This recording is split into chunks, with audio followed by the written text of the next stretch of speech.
As a kid growing up in the early 2010s, one of my favorite doll lines to play with was Monster High. Unlike a lot of doll lines at the time that were trying to emulate Barbie or Bratz, Monster High brought out some rather new ideas to the table.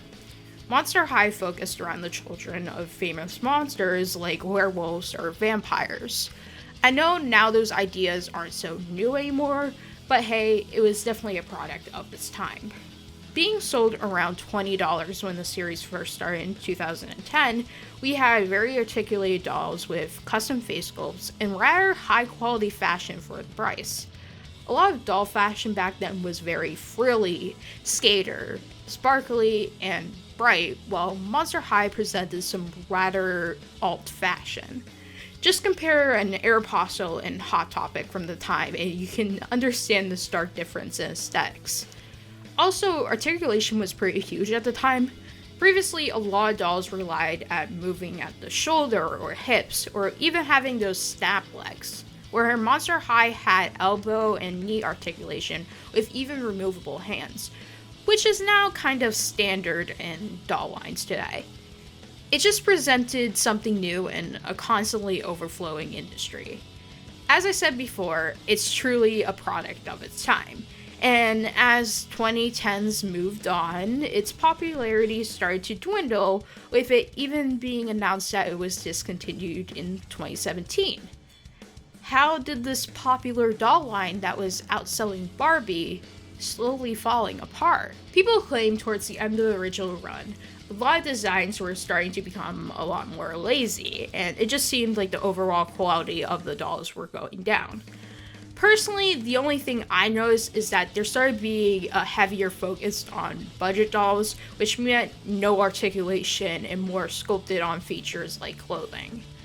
After its short death, Monster High ended up coming back in 2018, and I feel like this is where a lot more of the problems actually showed. They started to focus on making those budget dolls, but one of the main features that bothered me quite a bit was the faces. The faces always just looked very off to me. It just gave the dolls a cheaper feel compared to its 2010 counterparts.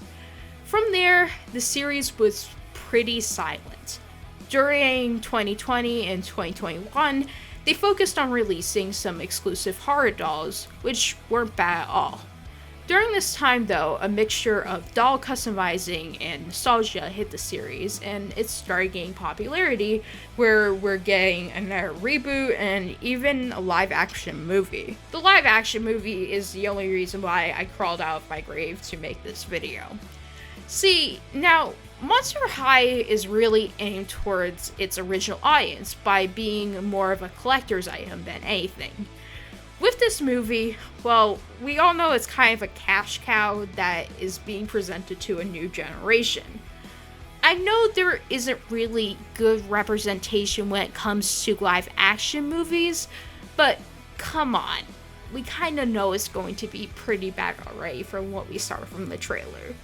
So, I'm here today wanting to redesign a few of the characters and potentially modernize them to a new audience and hopefully do a better job than what the live action movie is trying to do. So, like anyways, sit back, grab a snack, and let's get on to redesigning.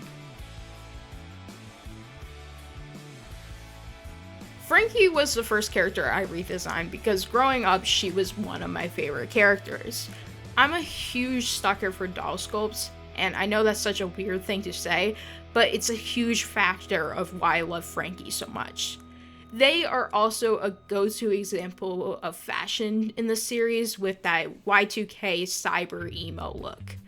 Enough gushing about the OG Frankie, rather, I want to talk about the new live action one. So recently in one of the trailers for the new movie, it's revealed that Frankie is non-binary. Non-binary just means not identifying with any gender. I'm actually non-binary myself, and this is something I want to discuss as a non-binary person. There has been a strong push for more LGBT plus representation in media. When non-binary people normally show up in media, It's normally an alien character or something that isn't human. I don't necessarily think it was the best choice to choose Frankie since their whole thing is being made out of different parts. Representation is really hard to get right. When it's in media, it's normally very stereotypical or just non-existent in the first place. I really feel like the new generation of Monster High is really pandering into that, when the OG series represented the whole be yourself message pretty well already. I'm just tired of all the representation we get being thrown in like an afterthought to pander to a certain audience. Since we really don't know how this movie is going to turn out, let alone the actual generation, we'll have to see in the next few years and make the judgment on our own. So let's talk about my redesign now. Monster High in general, out of all doll lines, have really good designs. It was definitely hard to do and come up with designs compared to something like Yandere Simulator. Something that I noticed about Monster High though is that they either really play into the monster aspect of the doll or they don't and they pretty much look like humans. As much as I love Frankie, I really feel like they could have played into their design much more of being made out of different parts. The original design tries to represent this by adding a few stitches here and there, but I feel like they can really go into that a bit harder. In my design, I did the stitches concept, but I really wanted to kind of push the idea of Frankie being made out of different parts, so I simply used different shades of green to emulate that. I tried also really adding more stitches so it's a little bit more noticeable because a lot of time the stitches in her designs were covered up by clothes. I'm not going to lie, but in the past I wasn't always confident when it came to my redesigns. I feel like they tend to age pretty poorly to the point where once I upload a video, I instantly want to remake my designs. This time around, I put in a lot of effort and hopefully they are a lot better than my previous design.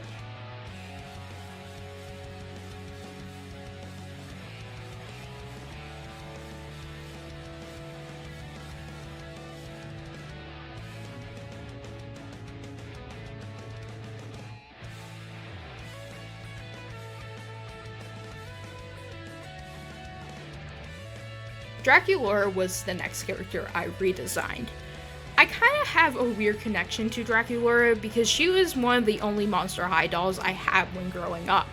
My mom was always very weird about Monster High, but I still remember the doll quite fondly.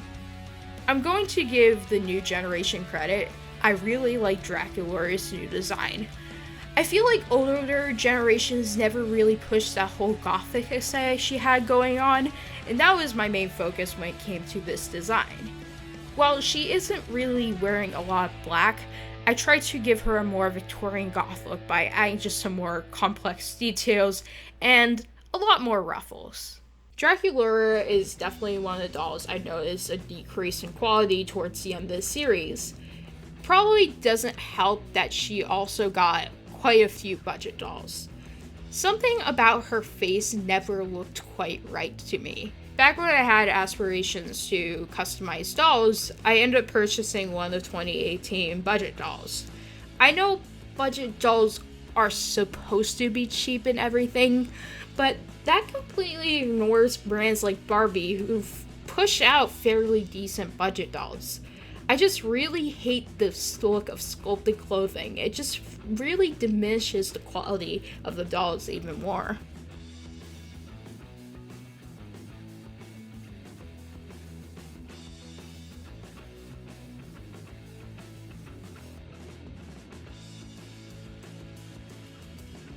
Clawdeen was a very underrated character during the original run of the series.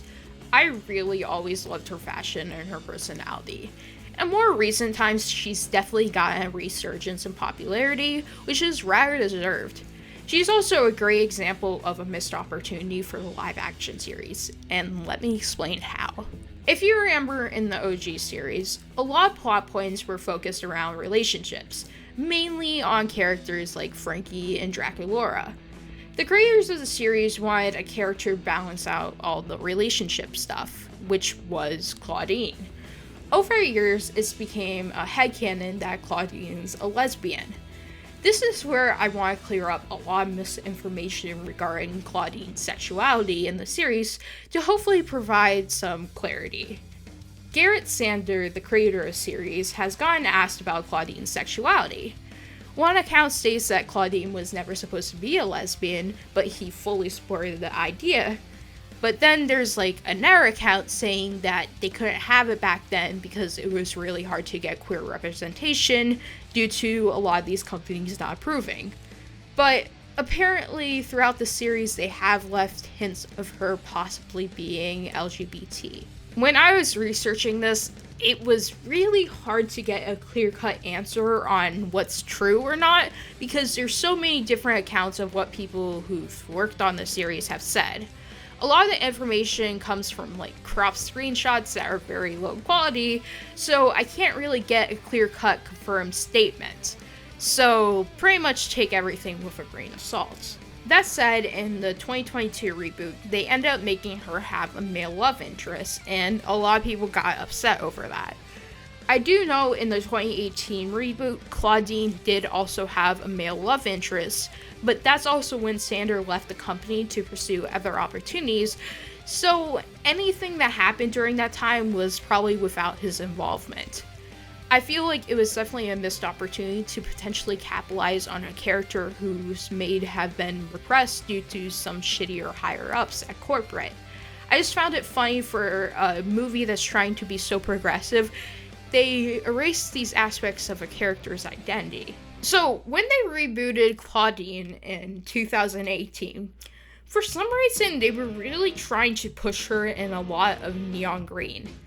I never found a single doll that it actually worked on, so I wanted to try actually adding it into my own designs by making sections of her braid green as well as her regular purple and brown. While I do like how the hair came out, I highly suggest if you want to have a character who has braids to check out some of those amazing brush packs that different artists have been creating. I'll link a few in the description box. Not only is it more quick and simple, but there's so many different brushes out there for plenty of different styles. Right now, I'm using a program called Paint Tool Sci, and while I love the program to death, it doesn't allow me to have more detailed brushes like braids. So the only reason why I'm actually using it in the first place is because that is so lightweight and runs pretty good on my refurbished Office PC. Ghoulia is another super underrated character from the original line of the series. I actually also had her original doll, and I remember absolutely adoring her clothes. When they rebooted the series, they ended up cutting quite a few characters, with Ghoulia being one of them. I feel like she never got the spotlight she deserved over the past few years. She only has a few dolls, but for some reason they have a lot of charm to them. I also really love her face sculpt too, and I know I've been saying that a lot throughout this video. I'm not entirely sure if she'll make a reappearance in the live action movie or even the animated series that's coming out. Whether that's a blessing or a curse, we'll find out. I really didn't change her design too much. I honestly just updated her clothing to more of that trendy grunge aesthetic that's going on right now. I also kept her little Converse because I really like that aspect of her original design.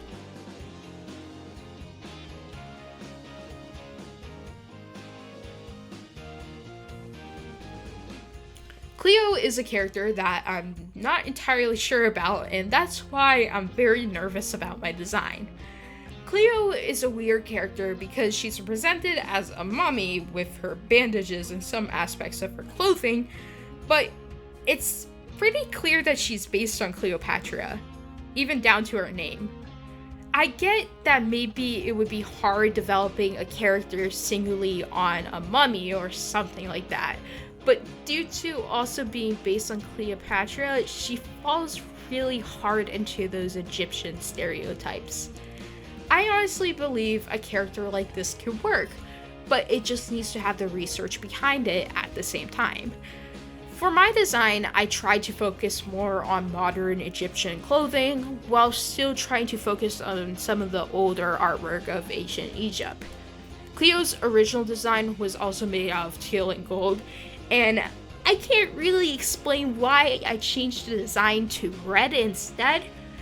I mean, I guess it still has an important significance in Egypt, so hopefully my design isn't that bad or offensive.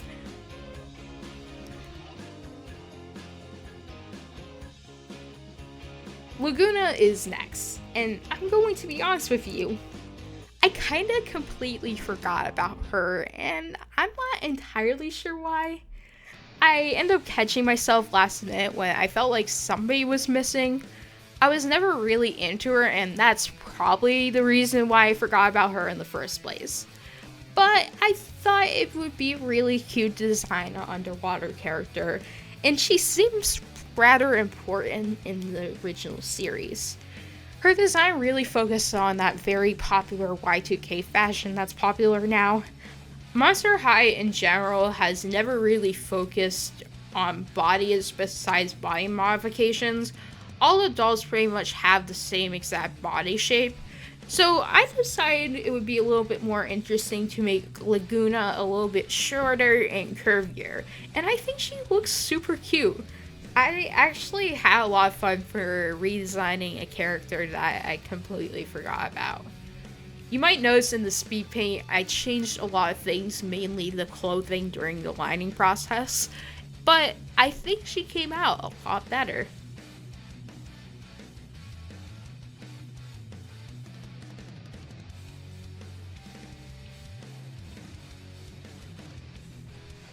Abby is the final character I redesigned. Like I've said, I pretty much love every single character in the show. Same goes for Abby, of course. I'm a huge sucker for gay characters and very strong female characters. It's definitely a niche, but these designs just work so well.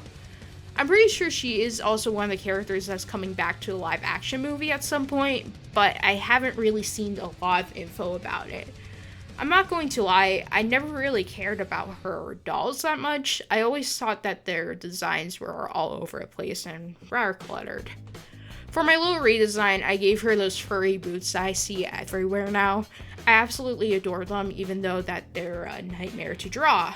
But I feel like they modernized her and fit her pretty well. It's a bit hard for me to describe my redesigns, especially for a series whose designs aren't bad to begin with, so hopefully you can kind of stay with me a bit there.